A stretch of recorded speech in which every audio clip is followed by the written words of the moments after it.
All right, so we're going to close out with Charlie's going to give us his rector's report, and then I have like a 30-minute thing that I want to launch into after that. It's about the history of the Chicago White Sox, and so after. Okay. I'm looking forward to that. Okay. My rector's report is really in this big thing that you got. So please do read that. So I wanted to say a few things. Beginning with, good afternoon. Are you having a good time? I've got some news. Did you know that people who go to church live longer? Did you know that? They've done studies. 2 to 3 years minimum, people. People live longer. You know, when I was... I'm sorry, what was that? Just seems longer. Oh. All right. Yes, eternal life has all sorts of permutations. A few years ago, there was an ad campaign that said, Coke adds life. Now we know the truth. It's church adds life. So you're in the right place. I've long said that our faith is about life, which is why the gifts today all had something to do with life. There were plants, or there were things to put up in your shower that said live, love, laugh, and so forth. And eternal life, which when I was a kid, that's what church was all about. It was this big push for eternal life. And you know, what's going to happen? You know, you had to go to church because otherwise, woohoo, you were in trouble, right? Now, I think we think more about, sure, death is not the end, but it's a doorway to something else. But we're also talking about life right now, right here, transformed by an active relationship with God. And yes, it can seem like it lasts in eternity. Alternately, we can live a lifetime in a moment. The faith journey is a trip towards meaning, towards living a life of what the beloved theologian, he's my beloved theologian, I don't know if he's yours, Thomas Schmemann. I love him because just, you know, he lived with that and he still had an active relationship with God. Thomas Schmemann calls the life of life itself what is at our core.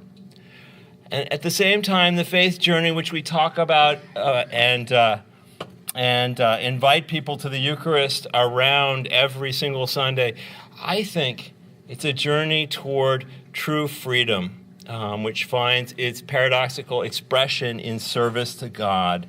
What we have here is good and true and life-giving, and if we let it, faith gives meaning to everything we see and do. Now, I've spent the last couple of years doing a couple of things. I've started to get to know you all, and together we've built, we've investigated the infrastructure from the roof beams to our finances, from staffing to hardware. With your help, we've turned over a lot of rocks and found all sorts of interesting things, wonderful and challenging. Together, we've explored our spirituality, and I've started to find out what it is that you love about St. Matthew's. Started to learn about the DNA of our community, the soul of St. Matt's, you might call it. And with amazing leaders, we've developed the Crossroads Initiative and built a plan, a process for how we think we can build a church for the 21st century. At its heart, the vision is all about a community that's engaged, a community of people who are actively, not passionately, not passively, not sitting on the sidelines, not engaging when it's convenient, but actively, bravely, passionately claiming that the life of life itself, the life-giving path, that eternal life in the here and now, by grasping this thing we call our faith, our community, St. Matt's, whatever you want to call it, grasping it with both hands and running with it. And my friends, there are about 1,000,001 potential distractions. So to get clear, And again, we're going to miss Don because he's so helpful with making things clear. But to get clear, our focus, my focus, and I hope our focus, at least in part as a community for 2014, is really simple. It's two things. It's youth and it's outreach.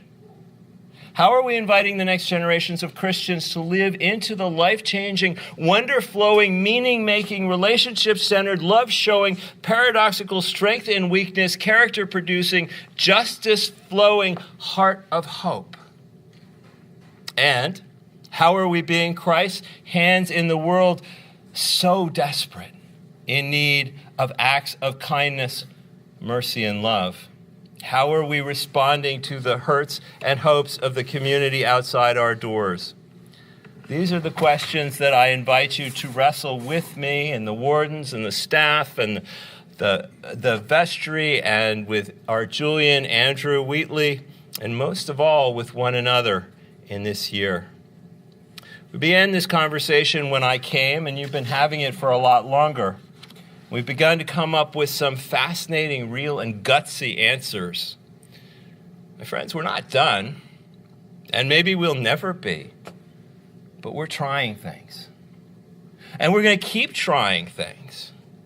And my friends, some things are going to work, and sometimes they won't. And if we fall on our faces, if your rector knocks over his coffee and spills it all over the place, we're going to stand up, dust ourselves off, acknowledge the failure, even epic fails, my friends, and ask with more curiosity than shame, okay, what did we learn? We're not going to be afraid of failure.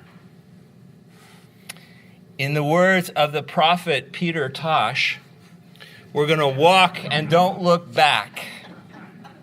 So, again, the priorities, youth and outreach. I hope you'll be a part of the conversation, a part of the trying, a part of the journey. John Wesley wrote some years ago, he wrote, "Do all the good you can, by any means you can, in all the ways you can, in all the places you can, to all the people you can, as long as ever you can." I got to tell you, I can't do it alone. I and the wardens can't do it alone. The vestry and I can't do it alone. We need you. We need your wisdom. We need your ideas. And most of all, we need your ownership. This is your church. What are we going to do? 2014 is looking to be an amazing year. I can't wait for the conversations. Thank you.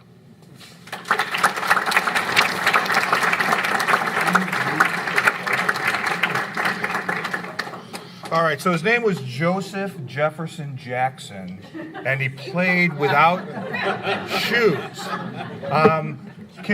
We're just going to close out the meeting. If I can have a motion to close the meeting.